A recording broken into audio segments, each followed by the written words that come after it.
మన ప్రభువైన యేసుక్రీస్తు పరిశుద్ధ నామములో ఈ పాడ్కాస్ట్ ద్వారా వాక్యం వింటున్న ప్రతి వారికి నా హృదయపూర్వకమైనటువంటి వందనాలు.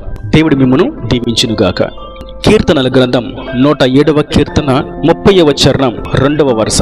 వారు కోరిన రేవునకు ఆయన వారిని నడిపించెను. చదివినటువంటి వాక్య భాగంలో కోరిన రేవు అనేటువంటి విషయాన్ని మనం చూస్తున్నాం. కోరినటువంటి రేవు వారికి నచ్చినటువంటి రేవు అయితే కోరుకుగాని సరిపోదు, కానీ కోరుకున్న వారి యొక్క కోరికను తీర్చగలిగినటువంటి ప్రభు వారికి ఉండుట చేత వారు కోరిన రేవుకు ప్రభు వారిని నడిపించాడు. ఈ మాట ఇజ్రాయేలీల యొక్క వాగ్దాన సంతతిని గూర్చి వ్రాయబడి ఉన్నది. వారు బానిసత్వపు బ్రతుకులో వారి మెడ మీద కాడి బరువెక్కినప్పుడు, వారికి తాళలేనటువంటి శ్రమలో ఇరుకునబడినప్పుడు, వారి బంధకాలు నుండి వారు విడుదల పొందాలని ఎదురు చూస్తూ ఉన్నప్పుడు, వారి శ్రమలలో నుండి, వారి చీకటి బ్రతుకుల నుండి విడుదల పొందాలని, మేము ఈ స్థితిలో నుండి వెలుపలకు రావాలని, మా జీవితం ఈ చీకటిలో నుండి వెలుగుమయంగా మార్చబడాలని వారు కోరుకున్నారు. వారు కోరుకుని దేవునికి వారి విన్నపమును తెలియజేసినప్పుడు ప్రభువు వారిని చూచి దృష్టి ఉంచి వారి కోరికను సిద్ధింపచేశాడు. వారు మోయలేనటువంటి బరువుల చేత వారిని బాధిస్తూ ఉండగా, వారికి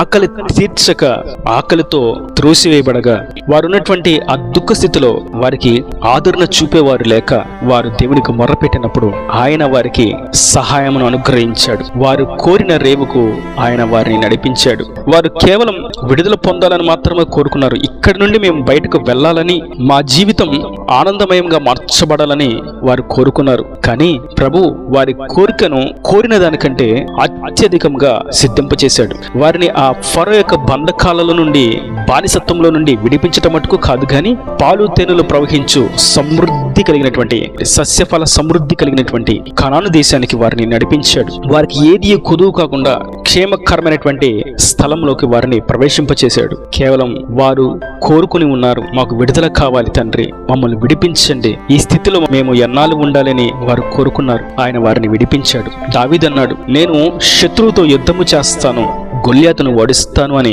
కోరుకున్నాడు. తాను చేసినటువంటి ప్రార్థనకు దేవుడు జవాబిచ్చాడు. గొల్యాతును ఓడించడానికి లక్షలాది జనులు భయపడుతూ వెనుకడుగు వేస్తే, దేవునిని ఆశ్రయించి దేవుని కోరుకొని ఆయన ఆలోచన చొప్పున యుద్ధ రంగంలోకి అడుగుపెట్టినటువంటి దావీదు గొల్యాతును సులువుగా ఓడించాడు. గొల్యాతును ఓడించడానికి దావీదు కోరుకున్నాడు గనుక ఆ కోరికను దేవుడు సిద్ధింపచేశాడు. ఆ రేవుకు వారిని నడిపించాడు. నా ప్రియ సహోదరులారా, దేవుడు మనలను కూడా అడుగుతున్నాడు, మన కోరిక దేని గురించి? ఏ రేవుకు చేరడానికి? మంచి ప్రభుత్వ ఉద్యోగం పొందుకోలేనా, మంచి వ్యాపారాన్ని ప్రారంభించాలనా, మంచి ఆత్మీయులతో వివాహం జరగాలనా, మంచి ఆరోగ్యవంతమైనటువంటి శిశువు పుట్టాలనా, ఈ కోర్టు సమస్యల నుండి నాకు న్యాయము తీర్చబడాలనా, నేనున్నటువంటి ఈ పరిస్థితుల నుండి నేను విడుదల పొంది అప్పులు, ఆర్థిక ఇబ్బందుల్లోంచి విడుదల పొంది అనేకులకు అప్పిచ్చే స్థాయిలో నిలబడాలనా, ఏ రేవుకు చేరాలని కోరుకుని ఉంటున్నారు.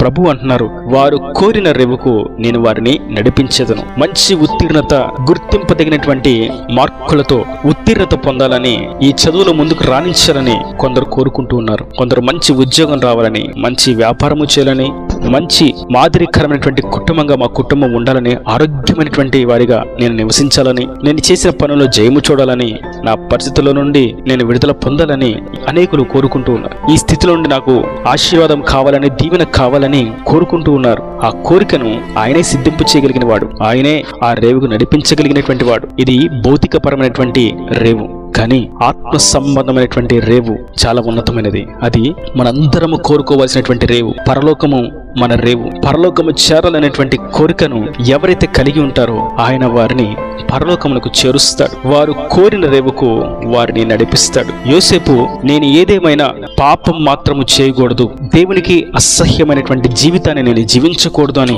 కంకణం కట్టుకున్నాడు. నిష్ట కలిగినటువంటి పవిత్రమైన జీవితాన్ని జీవించాడు. పరలోక రాజ్యానికి వారసుడిగా మార్చబడ్డాడు. యోసేపు కోరుకున్నటువంటి రేవుకు దేవుడు యోసేపును నడిపించాడు. యోబు, ఎన్ని ఒడిదుడుకులు వచ్చినా, ఎన్ని బాధలు వచ్చినా, ఎన్ని కష్టాలు, వేదనలు నన్ను చుట్టుకొని ఉన్నా, మరణమే నాకు శరణంగా నిలిచి ఉన్నా, నేను ఈ భక్తిని విడిచిపెట్టను, నా యథార్థతను విడిచిపెట్టను అని పరలోక రాజ్యమైనటువంటి రేవు కొరకు కనిపెట్టుకుని ఉన్నాడు.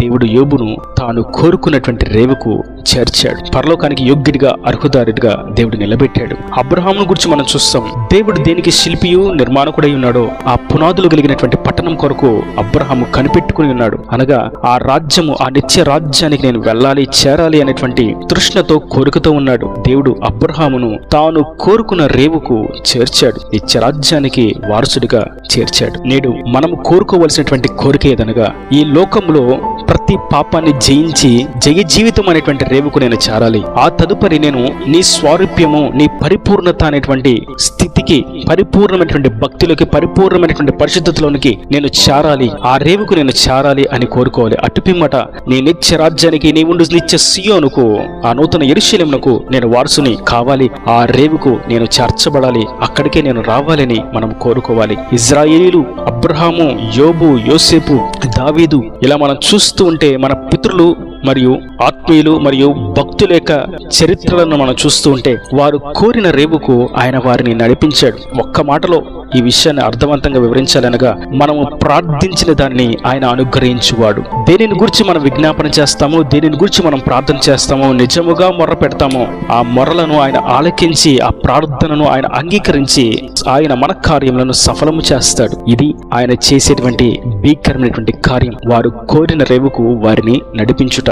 హానోకు అనుకున్నాడు, నేను ఈ భూమి మీద మటుకు కాదు నడిచేది, ఇలాగ ప్రభువుతో నడుస్తూ ఆయన రాజ్యానికి వెళ్ళిపోతే ఎంత ఆనందము, ఎంత సంతోషము, ఎంత భాగ్యము అని అనుకున్నాడు. అవును, ఆ కోరికను దేవుడు చూచి హానోకు హృదయంలో ఉన్నటువంటి ఆ కోరికను తీర్చి హానోకు కోరుకున్నటువంటి రేవుకు ప్రభు చేర్చాడు, పరలోక రాజ్యానికి వారసుడిగా చేర్చాడు. ఇలా మనం చూస్తూ ఉంటే ఎన్నో చరిత్ర ఆధారాలు, దేవుని యొక్క వాక్యపు రుచులు. అయితే నేడు మనం కోరుకునేటువంటి రేవు ఏ విధంగా ఉన్నది? కొందరు చూస్తూ ఉంటే ఈ లోకంలో నేనే గొప్పగా కనిపించాలి, ఈ లోకంలో నేనే ధనవంతుడిగా ఉండాలి అని కోరుకుంటూ ఉంటారు. కొందరిని చూస్తూ ఉంటే నేను ఈ లోకంలో నేనే జ్ఞానవంతుడిగా ఉండాలి, నాకే చదువు ఎక్కువ వచ్చు, నేనే అందరికంటే ఎక్కువ జ్ఞాన సంపదను కలిగి ఉన్నానని చూపించుకోవడానికి ప్రయత్నం చేస్తుంటారు. ఆ రేవుకు చేరాలని వారు కోరుకుంటూ ఉంటారు. కొందరు చదువులను గూర్చి, కొందరు ధనమును గూర్చి, కొందరు పేరు ప్రఖ్యాతలను గూర్చి, కొందరు మంచి ఉద్యోగం గురించి, కొందరు మంచి పలుకుబడిని గూర్చి, కొందరు నేనే గొప్ప సేవకుడిని, నాకంటే మించినటువంటి దైవజనుడు లేదు అని, మరికొందరు వారి పరిచర్యను గూర్చి, వారి సహవాసాన్ని గూర్చి, వాటిని గొప్పగా ఎంచుకుంటూ, వారి వస్త్రాలను గూర్చి, వారి యొక్క సేవ విధానాన్ని గూర్చి గొప్పగా ఎంచుకుంటూ వాటిని ఎక్కువ చేస్తూ వారు అందరి ముందు బాహాటంగా దేవునితో మాకు మాత్రమే సహవాసం ఉందనేటువంటి బుద్ధిహీనతతో ఆ రేవుకు చేరాలని ప్రయత్నం చేస్తూ ఉంటారు. కానీ మనము ఆత్మీయులముగా, దేవుని ఎరిగిన వారముగా, మన కోరిక, మన రేవు ఆత్మ సంబంధమైనదై ఉండాలి. భౌతిక పరమైనటువంటి కోరికలను ఆయన తీరుస్తాడు, సమృద్ధిని ఇస్తాడు, ఆ రేవులకు చేరుస్తాడు. అదే విధంగా ఆత్మ సంబంధమైనటువంటి రేవుకు మనం చేరాలి. ఆత్మ సంబంధమైనటువంటి కోరికను కలిగిన వారంగా, ఆత్మ సంబంధమైనటువంటి పరలోక రాజ్యం అనేటువంటి రేవుకు మనం చేరాలి. ఆత్మీయులంగా దేవుని స్వరూపులుగా మార్చబడాలి, దేవుని పరిశుద్ధాత్మ శక్తి చేత నింపబడాలి, ఆయన రక్తంలో కడగబడాలి, ఆత్మ వరముల చేత అలంకరింపబడాలి, ఆత్మ ఫలాలు బహుగా ఫలిస్తూ ఉండాలి, ఆయన సంపూర్ణతకు మనము చేరాలి. ఆయన అలంకరింపబడినటువంటి వరుడుగా తన వధువు సంఘం కొరకు రానయుండగా మేఘాలలో ఆయనను ఎదుర్కొనేటువంటి పరిపూర్ణ సౌందర్యం కలిగినటువంటి పరిశుద్ధతతో ఆయనను ఎదుర్కొనేటువంటి అర్హత కలిగిన వారంగా మనం ఉండాలి. ఆయన నిత్య రాజ్యానికి మనం వారసులుగా చేర్చబడాలి. ఇది ఆత్మ సంబంధమైనటువంటి కోరిక, ఇది పరలోక రాజ్యం అనేటువంటి రేవు. అక్కడకు మనము చేరాలని కోరుకుని ఎడల ఆయన అంటున్నారు, వారు కోరిన రేవుకు నేను చేరుస్తాను. కనుక మన కోరికను ఆయనకు తెలియజేద్దాం. ఆయన మన ప్రార్థన ఆలకిస్తున్నాడు, మనము కోరిన రేవుకు ఆయన చేరుస్తున్నాడు. మీరు కోరిన రేవుకు ఆయన మిమ్మల్ని చేర్చునుగాక.